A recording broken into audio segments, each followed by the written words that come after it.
Welcome back to another edition of the Wolverine.com podcast, our TV version with Doug Skene, Michigan's former All Big Ten offensive lineman, five-time Big Ten champion. And, one of the staff pick winners this week was supposed to be able to wear one of your rings. And I don't think you won. So you're going to have to No, get one out 'cause and didn't talk. I win? Didn't I You, win? you might have, actually. So maybe I was confident that you were going to win. So I promised. I didn't tell you. I'm sorry. I forgot to tell you that you have to get that ring out of the safe deposit box. But anyway, another huge Michigan win, 59-0. It was boring. I'll be honest with you, and you could tell right away that game was going to be over in the first quarter.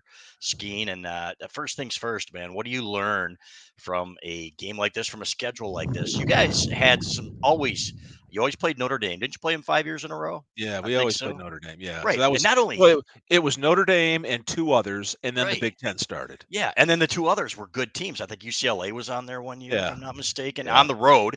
So you yeah, guys had a sure gauntlet, and did. I know that Doug Karsh and John Borton have had gone back and forth about this. The benefits of playing a tough schedule compared to three tomato cans. Your opinion? Would you like something in the middle there?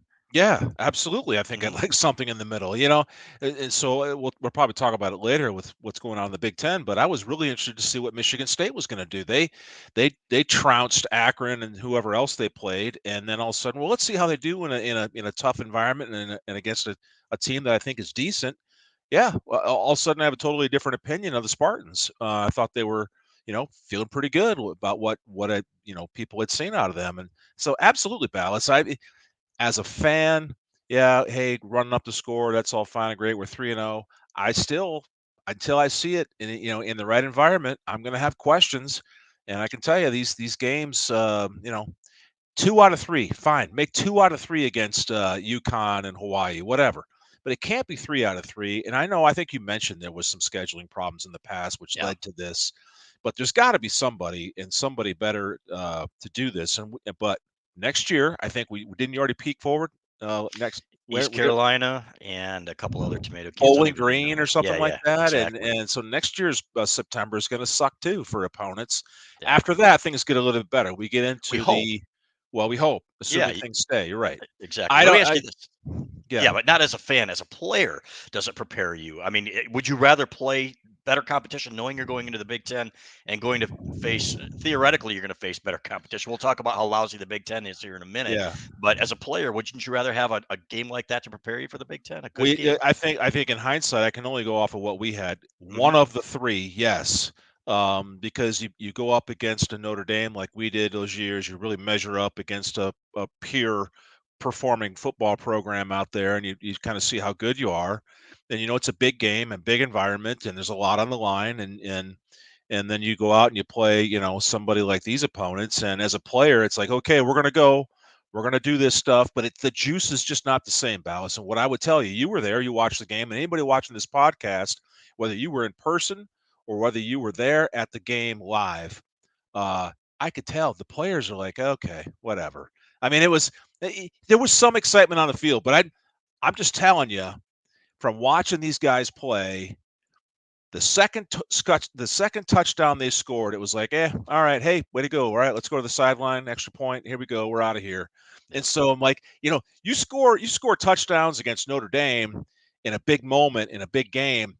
Everybody's fired up, and you could feel and you could see the authenticity of the excitement on the field. I saw guys kind of going through the motions and just dropping 59 points on dudes, which is a Yep. wonderful thing to be able to do, but it's not the same to answer your question. Yeah, no question. And going into this weekend, I think Kansas was leading the nation in points scored per game, 55.5. So everybody's like, oh, wow, they're taking care of business and they're doing this and doing that. And I am Yeah. not discounting what they've accomplished, obviously. They've Yeah. done some really good things. And you can tell, like Jim Harbaugh said, he got a text from somebody saying this reminded him of the Rick Leach days and the Anthony Carter days. And I get it. You can see the talent, right? Mhm. But Mhm. it gets boring. And like after the second or third touchdown, it's like, okay, let's get out of here and let's get our chicken sandwich too, even though we're Yeah. winning in our Snickers bar Well, because that's perfect, Ballas. So yeah, it was 21-0, and it looked like the Michigan offense was looking for the chicken sandwich. They're yeah, like, "Come on, we're done with this. Let's get on. Let's get this over with. Let's." yeah, It was a clock running. We get a running clock out here. It is what it is, and again, that does not take anything away from all the good stuff that we saw again against UConn, because there's a lot of good things out yeah. there. but it wasn't perfect, and we'll talk about that a little bit. But yeah, it's over. It's done. Yep. Now the Big Ten season starts. There's a lot more things to be excited about because the defense of the title has begun. Yeah, and it really feels like if you look at the competition, what Maryland struggled with SMU at home. We don't know what they've got. We do know that Michigan generally kicks the crap out of them, and no matter how talented and how many players they have on offense, but that'll be a bigger test. There's no question about it. They've got a good quarterback. They've got some receivers. We'll talk about that in a minute. Iowa put up 27 big points on Nevada, which is one of the worst teams in college football right now. After like 4 lightning delays, the funniest text that I heard or tweet that I saw on that was nobody believed that Spencer Petras, their quarterback, was ever play on Sunday, but it ended up that it was 1:30 in the morning when that game got over. Oh So, God, that's and terrible. it was awful. That's But you know what? terrible. But I got the point because boy, they're bad offensively, but their defense is solid, and that's what I can't wait Yeah. to see is JJ McCarthy against a defense like that. And Yeah. everybody's like, "Oh, Michigan's going to go in there and blow them out." You know, they generally Yeah. don't. I So don't know we'll talk. about that. But we're Yeah. getting ahead of ourselves here. Yeah. Let's talk. We'll talk about Maryland in a minute. But I want to ask you about the offensive line play. Mhm. Saw some good things again. Trevor Keegan goes out early. Giovanni Ohadi, the sophomore, continues to do some good things. I Mhm. always look for guys, thanks to you, that play to the whistle, finish their blocks, and play with some ferocity. This kid seems to have that. Yep. And that's exactly if you can play with that style, then coaches can fill in the other technique. And if you could give that kind of effort and having all that fun and getting after people, you can refine dudes and get their footwork more perfect and the hands and the eyeballs and the awareness of what you're seeing, what you're not seeing. So guys that play with that kind of enthusiasm always do well. And he's another young one that's showing good promise that he's going to be a good player. Is it hard not to get bored out there when you're pushing guys around and like you No, said, you're up no, 21-28? no, because the goal for us, and again, this is probably not going to be culturally sensitive here, but but Yikes. Balas, you know, I've told you these stories. We used to try to make dudes cry. That was Right. our goal, was to get people to break down and cry and want to quit. Please don't We cancel. Please don't cancel Doug Skene for that. Okay. It's I mean, we were jerks, and so we would entertain ourselves with like, all right, let's see if we can get some dudes to quit.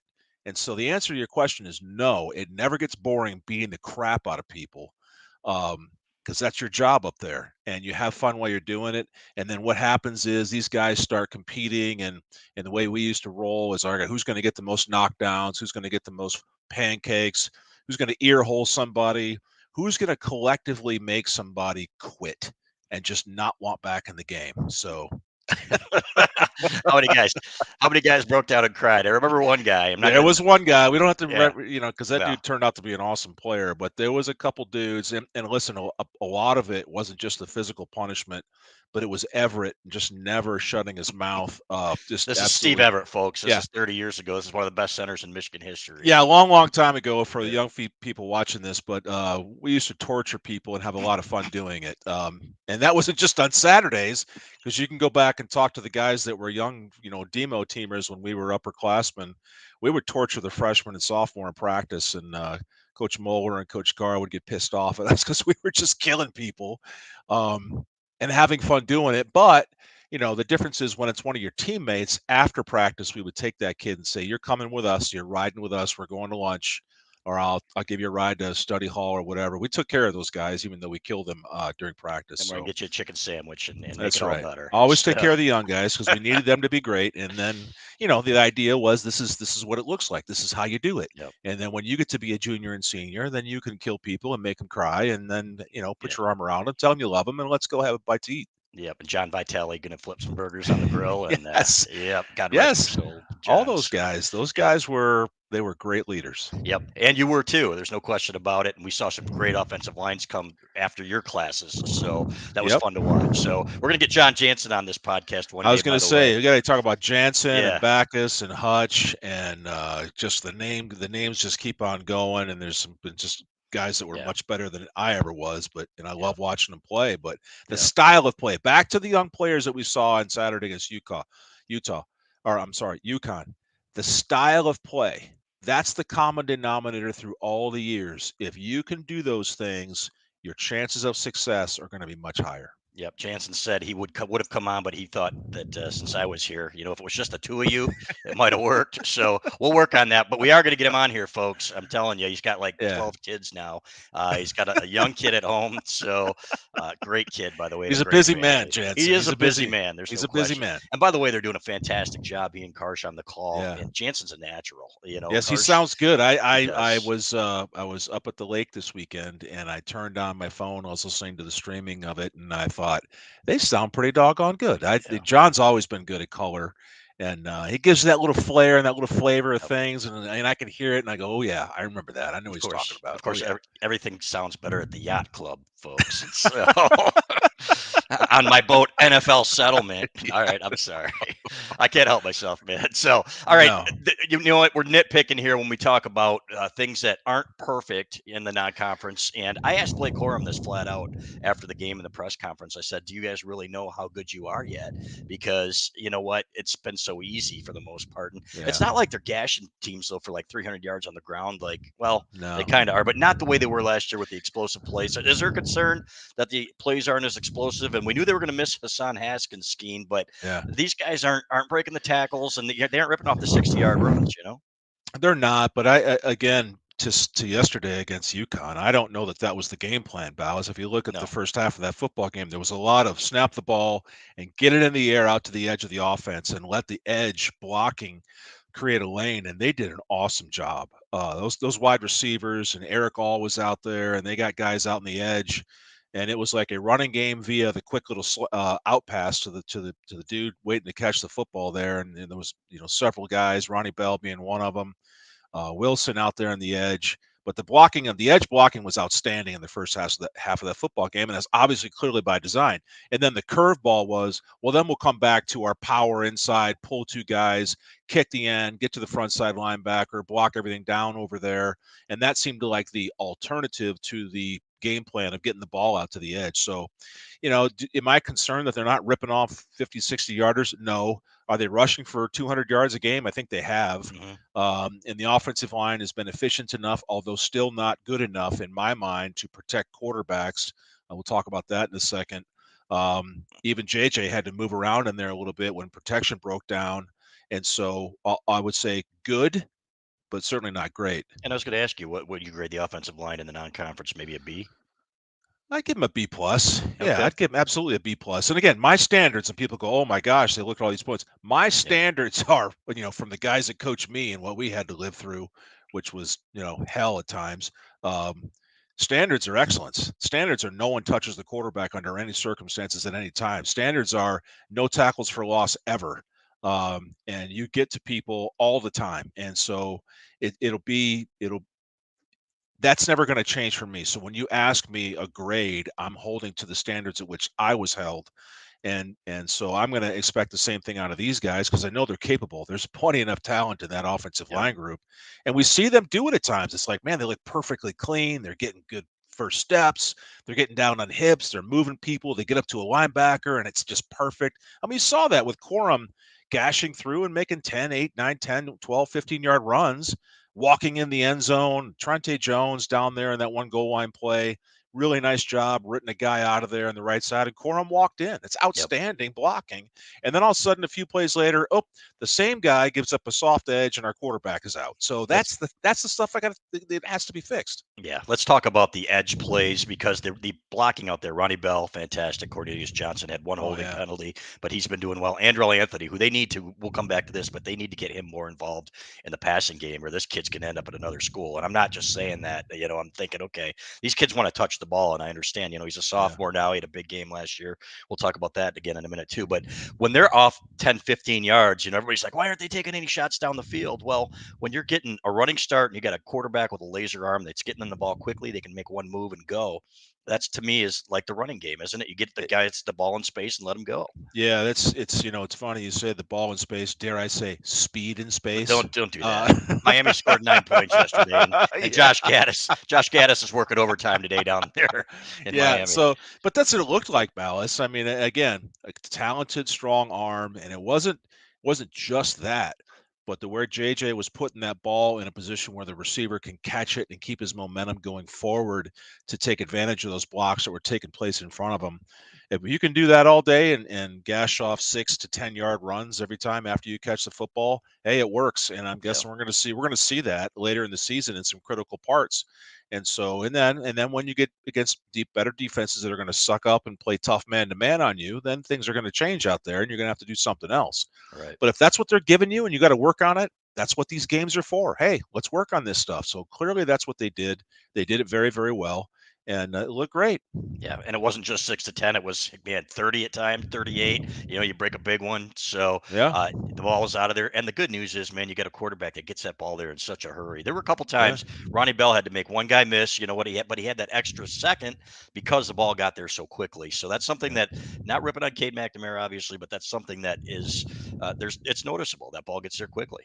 Yeah, this is what we've noticed since JJ's been in there. He's got a slightly, if not significantly stronger arm than Cade does. I still think Cade crossing routes just outstanding when he threw and just thinking all those plays he made last year. Yeah, And when he was in there this year, some crossing routes that were really good. But JJ clearly has the advantage in the arm strength category, the deep ball category, and then the mobility. the, the mobility with the threat. When you run read option with JJ, he's a real threat to pull the football and get around the corner. Now, early in the game, he had a bad read, Yeah, and which ended up in a tackle for loss, and he knew it right away. He gave the old pat on the chest, like, yeah, my fault. Yeah, it was your fault, dude. So you can't do that. You got to fix those things. But there's just three things that I think Cade is naturally more gifted at, and that's nothing that Cade ever did wrong. JJ is just more talented in those areas. It yeah. is what it is. You meant JJ was more Yeah, I'm gifted. sorry. Yeah, Yes, yeah, I that's meant okay. JJ has those three Yes. categories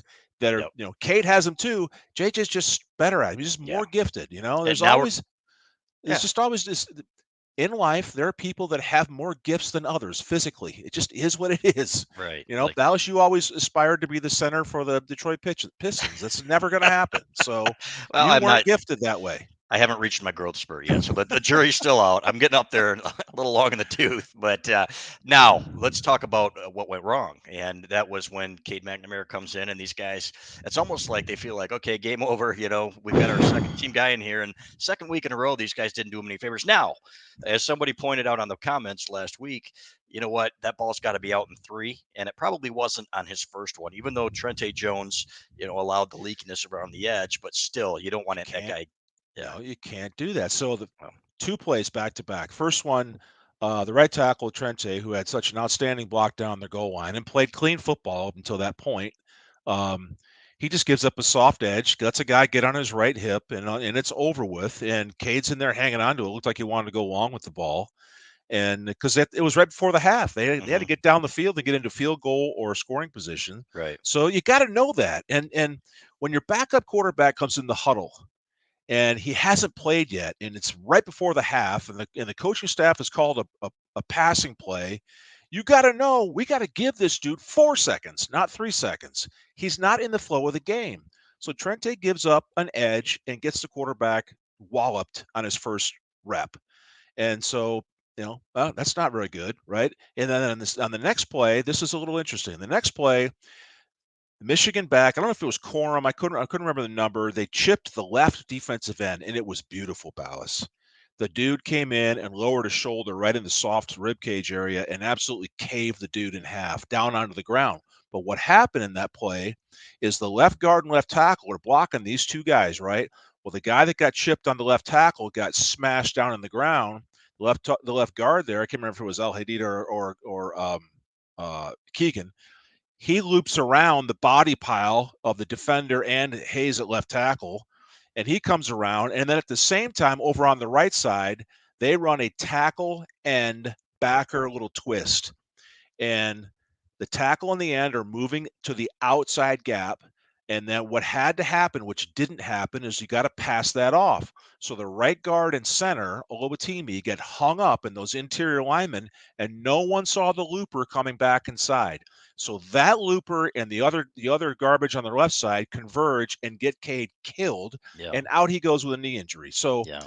come on, fellas. You got to help your quarterback when he gets in there. You can't let the dude get killed. And now, here we are going into the Big Ten season, and our backup quarterback, who was a starter a year ago, we know the dude can play, is out for Yep. how many weeks? I don't know. It's not good. No, it's not good. And it's funny because there's a segment of the fan base that says, oh, no, now our better guy, Davis Warren, our third string guy, who's never really taken Oh, a meaningful snap, is going to come in here. He's got a come bigger arm on. and he's going to take care of it because he's got the Uh, bigger arm and everything else. And again, one of those arguments where it makes you scratch your head a little bit. But they need both of those guys. Who knows? If JJ McCarthy takes a hit like Cade McNamara took in that hey, game, then you're down J- to a guy who's never played before. JJ moves around a lot, He which is does. great.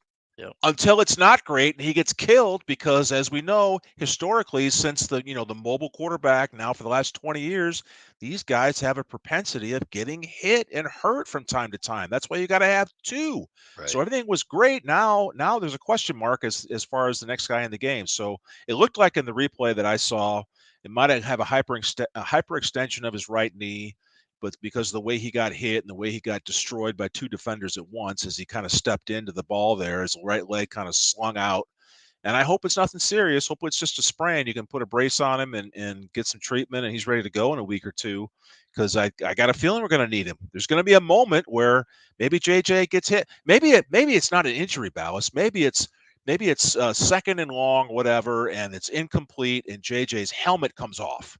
Well, Right. by rule, you got to go out of the game for a play unless you call timeout. Well, we don't want to burn a timeout. It'd be nice to send in an experienced guy to go in a big moment in some of these games ahead and not have to worry about restricting the playbook down. So you just can't allow that stuff. So it's not good. That's the part that's not good. I don't Right. like it. I don't like And it's getting still quarterbacks killed. No, and it's still B plus though for the non-conference and these guys. You know what? It's fun to be talking about stuff like this instead of a game at Michigan State in which Devin Gardner gets hit 28 times. Okay, Oh so God, yeah, those so were we won't dark bring days. those were Those were dark dark days. days. So we are nitpicking, folks. So don't get mad at Doug. We've had comments on there where, well, even the NFL guys give up some. Yeah, they do. Okay, but so They we're do, but nitpicking a little again, bit. the standard. Remember, Yes, everybody. The exactly. standard is no one touches the quarterback ever. Is that a standard that can be kept? Yeah, Probably not.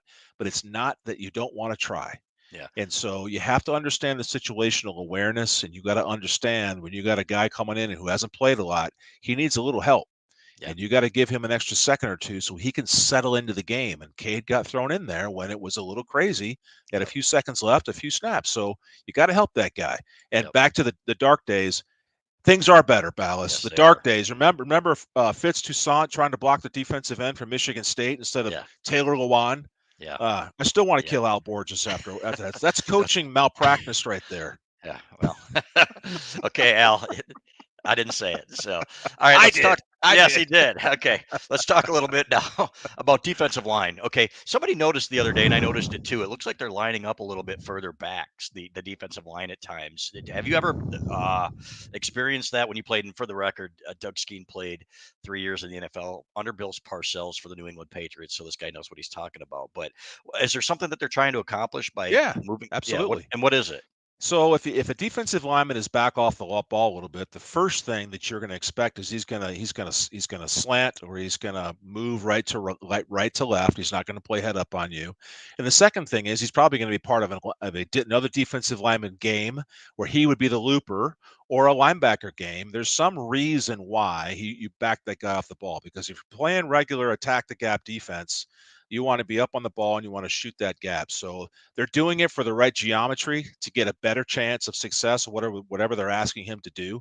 And so if I'm an offensive lineman and I'm coming to the line of scrimmage and I see a guy has noticeably backed up off of that line, off the ball right there, whether you're playing right or left side, doesn't matter.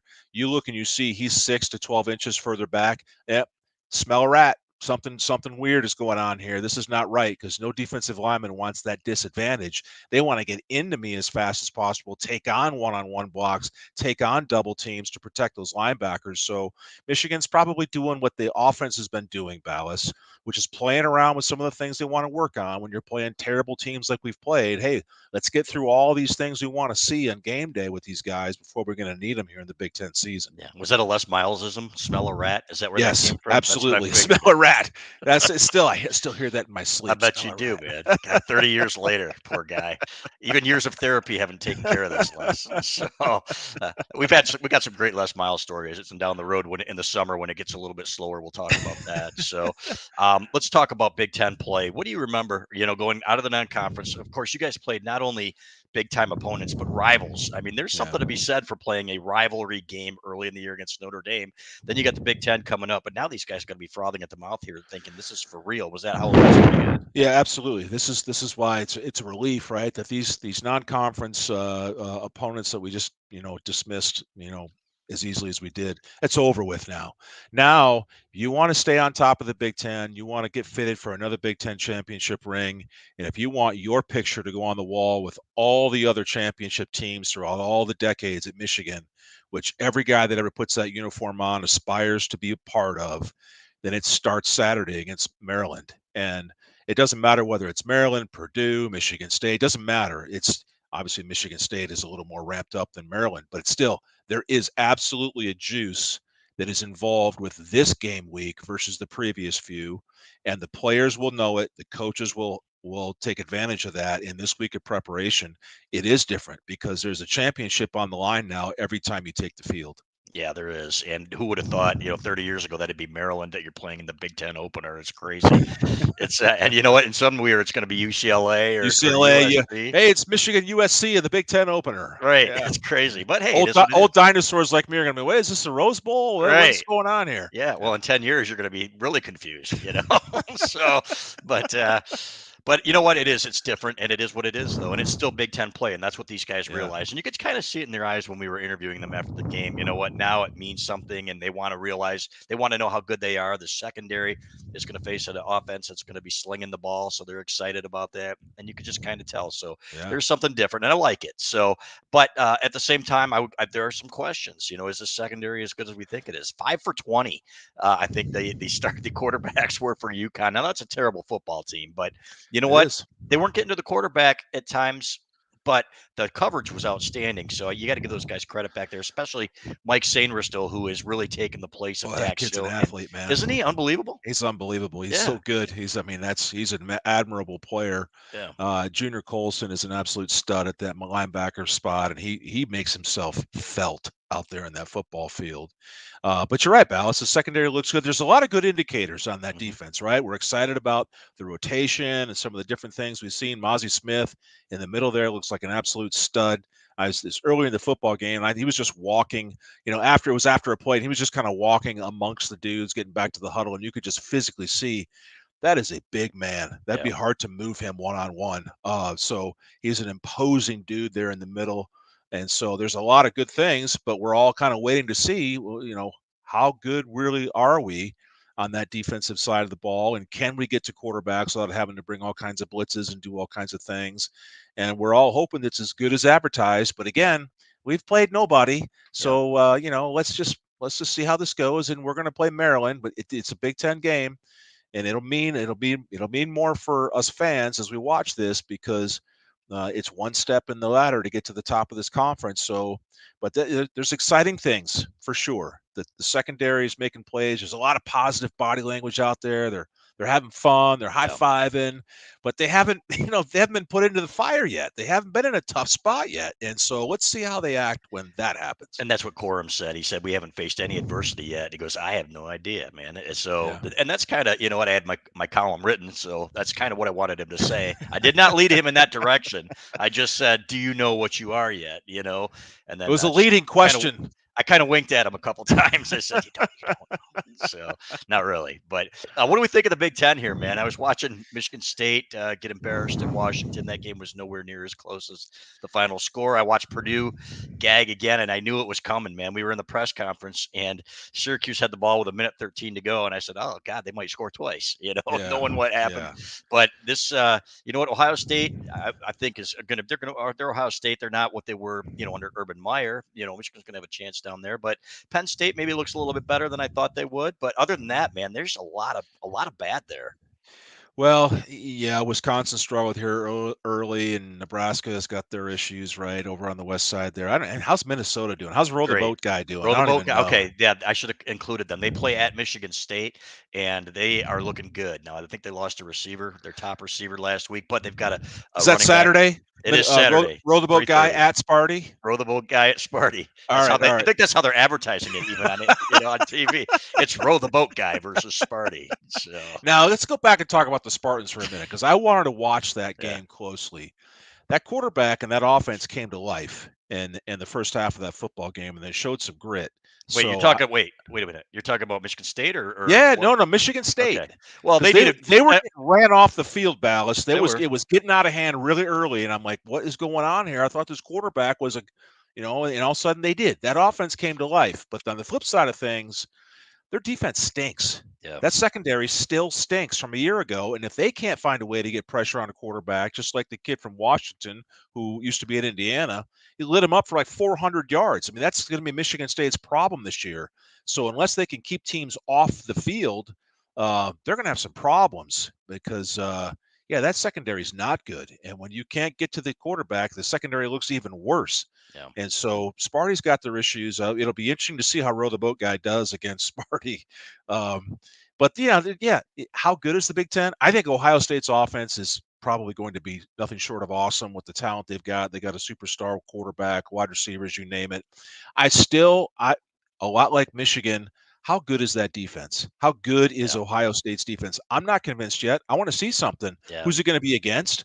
Penn State went down and ran the ball down the throat of Auburn. I think Auburn's a program that's kind of struggling a little bit right now to find their footing in life. And so, again, a little early, a lot of questions. We'll see how it plays out. But if you're Michigan on any day, at home or away, you can never, ever, ever take, for granted Penn State, Michigan State, obviously Ohio State, and then throw in there whoever else you want to throw in there because you're always going to get everybody's best shot when you line up and play. Yeah, we got a message here from Mrs. Row the Boat. She says, "Say his name. Say my husband's name, so I know that you know it." What is it? Mr. Fleck, PJ. Okay. Yeah, PJ. I think it's PJ. The PJ. It's PJ. Yeah, Right. I thought you like said pajamas. PJ. PJ. Right. It is. I don't PJ know. Fleck. No, I don't So, know what his legal name is. I don't know that.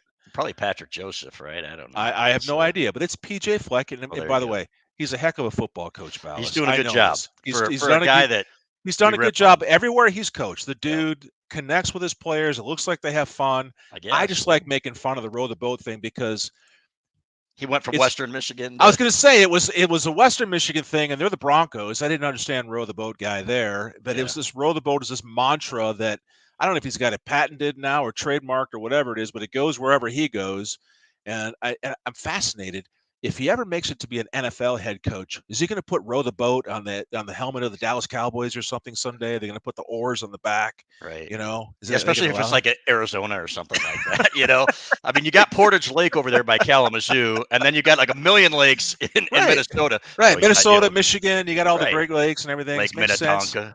So I like to make fun of the Row the Boat thing, Yeah. But it's with all due respect because I know he's a heck of a coach. Yeah, and I do like it when you make fun of him, and that's why I brought it up. So all the way to the Belk Bowl, baby. Exactly. But that'll be an interesting game, and that's what I love about the Big Ten openers, man. It's not just your game, but you're getting home in time, like when we're writing, and I'm like, what's the 7:30 game, man? It's Wisconsin at Ohio State. Wisconsin doesn't look great, but you know what? If they can run the ball, on Ohio State, maybe can. And what happened to Mertz? What happened to this young quarterback that we saw 2 years ago come in and it's like this guy looked like the future superstar that Wisconsin always needed. Yeah. But it just hasn't happened. So there's it's like, what's going on here, Big Ten? You got to get going. Yep. And I don't know Hutch, our producer Hutch. I don't know who his Nittany Lions play. I don't think it's anybody though, because there really aren't that many to choose from in the Big Ten right now. So, but you've got Rutgers. Rutgers. Yeah, I think Rutgers plays Iowa. So that's another one where I think Iowa goes to Rutgers and Rutgers is no good, but neither is Iowa. So, we're going to find out Penn State versus Ohio. So they're not even playing. Penn State's playing the Bobcats. Yes, they really? No, they already play They already played the Bobcats, Hutch. It's got to be the Big Ten opener for everybody, isn't it? I don't think so. Well, you already had a Big Ten game. Northwestern beat Nebraska. Yeah. That already happened, so I don't know, but it is all I know is it's fun to watch. But it's fun to watch, absolutely. And the teams that you think are no good are going to show some grit here in October because you get to that point in the season where it's like, okay, we either do something or we're destined for the toilet bowl here in a forgotten season. And no one wants that, no matter what uniform you're playing in. And so dudes are going to play harder here when the Big Ten season starts. Yeah. See, Hutch thinks all MAC teams are alike, are all the same. So Central Michigan is not. I thought, we're going to have a rematch already. Ohio versus Penn State. Hey, Central Michigan's not very good either, so that should be a warm up game for them. But regardless, Yeah. it's fun, Big Ten play. So, all right, let's talk about a couple of other things. How much of the playbook do you think that Michigan opened up? How many of the running plays were the vanilla variety, where you're seeing, what do you call it, 46G or whatever? Yeah, the old power, the old gap Right. down power stuff. Yeah. If I had to guess based on what I've seen, I'd say we've seen maybe half of this playbook. Okay. And, Was it similar to last year, or? out of limited formations, Mhm. limited motions. I thought they opened up a little bit yesterday with a little bit of that power look, and all of a sudden the ball's going over to the edge instead of giving the ball. So it's a play action out of read zone stuff, which I've been paying that close of attention because these opposing teams are so terrible. But there are some twists that we've seen. I think in this UConn game there was a little bit more than we saw in the first 2 weeks, because even if you're playing UConn or Hawaii, or it doesn't matter. These coaching staffs can recognize things, and they're going to load up. And you don't want to get guys in a bad situation where they're going to get destroyed because they got 11 dudes rushing to the ball. So you have to keep them honest. But I do say, Balas, I think we've seen maybe half of this playbook, and I think Jim and his staff in the last few years have been really good about throwing curveballs off of familiar looks and different things off of familiar play action. So Right. the basis of Michigan's offense is pull a lineman or two, block down the front side, fill in the front side with those two pulling linemen, and so this is what it looks like.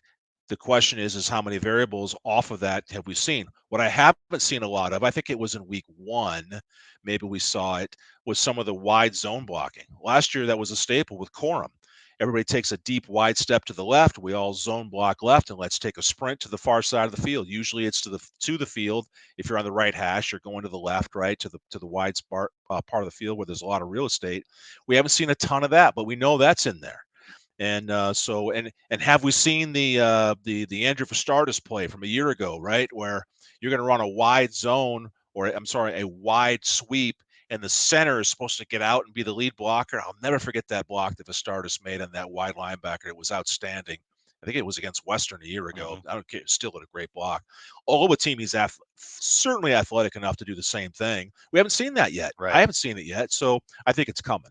Yeah, and I remember Vastardis trying that against Georgia, and it looked like he hit a brick wall. And I'm Well, thinking, he oh my couldn't God. get when you tried to pull against Georgia, your two Yeah. linemen were in the way because they were Right. going backwards. Yeah. And I say that from experience because when we played Washington in that one Yeah. Rose Bowl, Yeah. dudes were going backwards. It's hard to pull when your linemen are in your own face. So Yeah.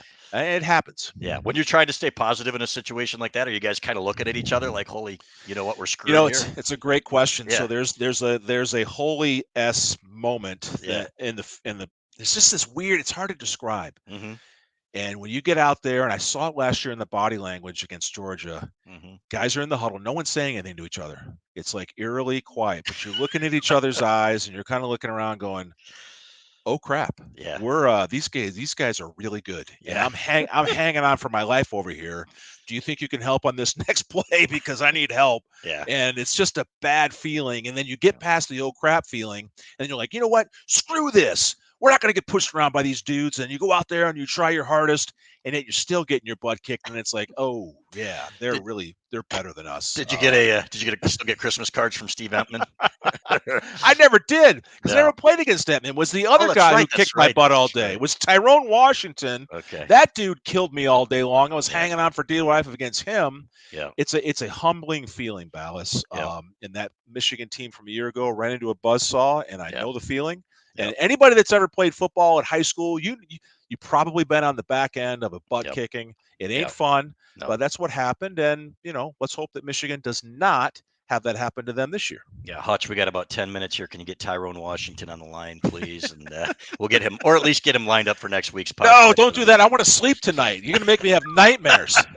Well, you took it out on them a year later and made one of his teammates cry. So we won't talk Right. about that. All right, let's talk a little bit real quick. I want to talk about Aiden Hutchinson here. You didn't Oh, watch any yeah. NFL today. You could see by the sun on your face that you were out at the yacht club and on the Hey, boat. Ballas, it was a It beautiful was gorgeous. day in Yeah. Tawas Bay today, Tawas Bay, Michigan. It was supposed to be cloudy and a Yeah. little bit colder, but it was sunny and it was warm. And I was like, you know what? let's go. Let's go Yep. out in the lake. The time's a going here. How Yep. many more times are we going to get to do this? So we went for a little boat ride. But I was wondering, man, I wonder how Hutch is doing this week because he Yep. didn't do much last week. And then I get home and I saw your text.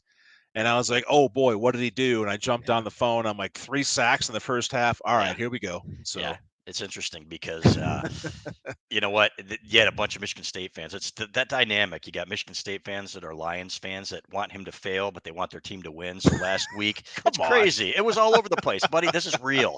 You see, This is, you don't have to go on Twitter, so you don't have to see all this crap. But they're like, "Oh, what a what is bust!" And we crap? should have known a Walvy Come Wolverine and on. stuff like that. But all right, so No. today he gets out there, and the one thing that I said, and the one thing I noticed last week, even though he didn't stuff the stat sheet, he was getting into the backfield early in that game, and they used that a veteran tackle used that against him. But his relentlessness, he's in the right place, and he Mm-hmm. had 3 sacks in the first half. He had a couple of Mm-hmm. other plays, and I did text you and Chris Hutchinson. I said, "Man, that is fun to watch." But you've got a guy now that is trying to change the culture. This is the most rotten culture, folks, in the history of sports. If you don't follow the Lions, so yes, it So, is. boy, There is is it? no, I'm sorry, there's Mm. no debate. So, but okay, Mr. New England Patriot here. So there's no debate. So Aiden Hutchinson gets out there and you can sense it.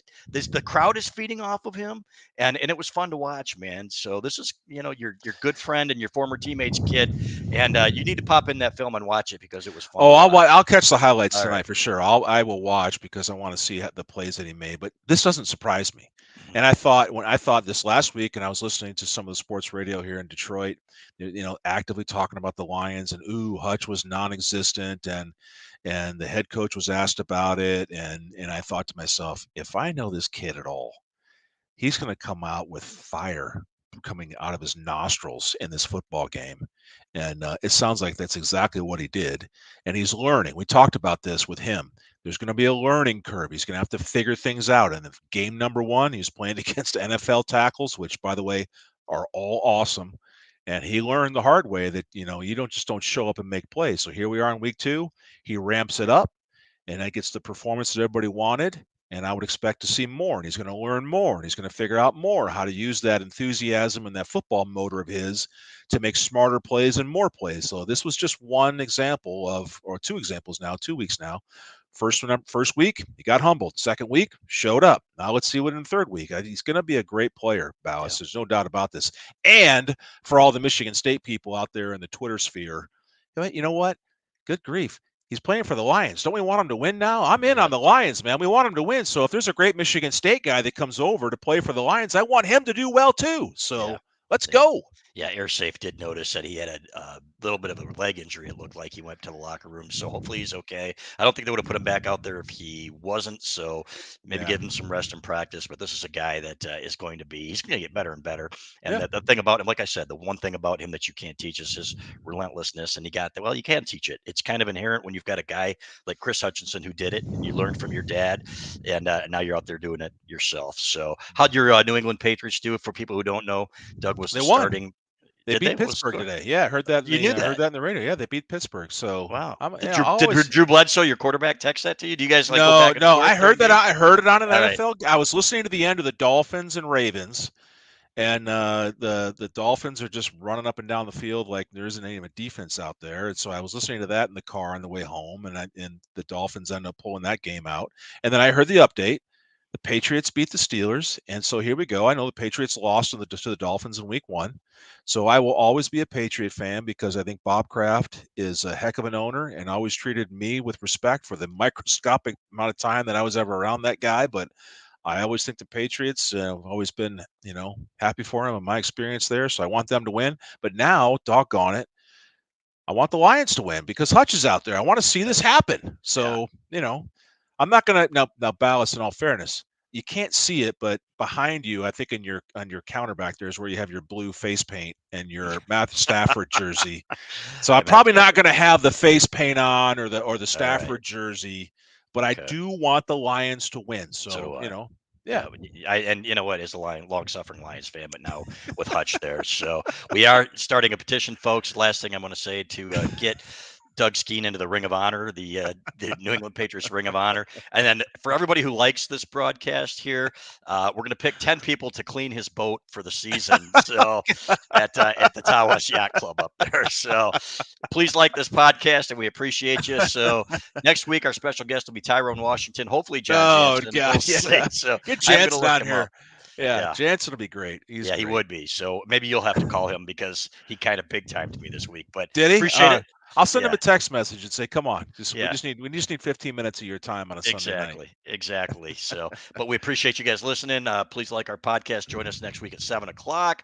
We'll talk about Michigan, Maryland, and some other things. And Skene, have a great week, and appreciate you being here, brother. You do, man. Lead on. Go Blue.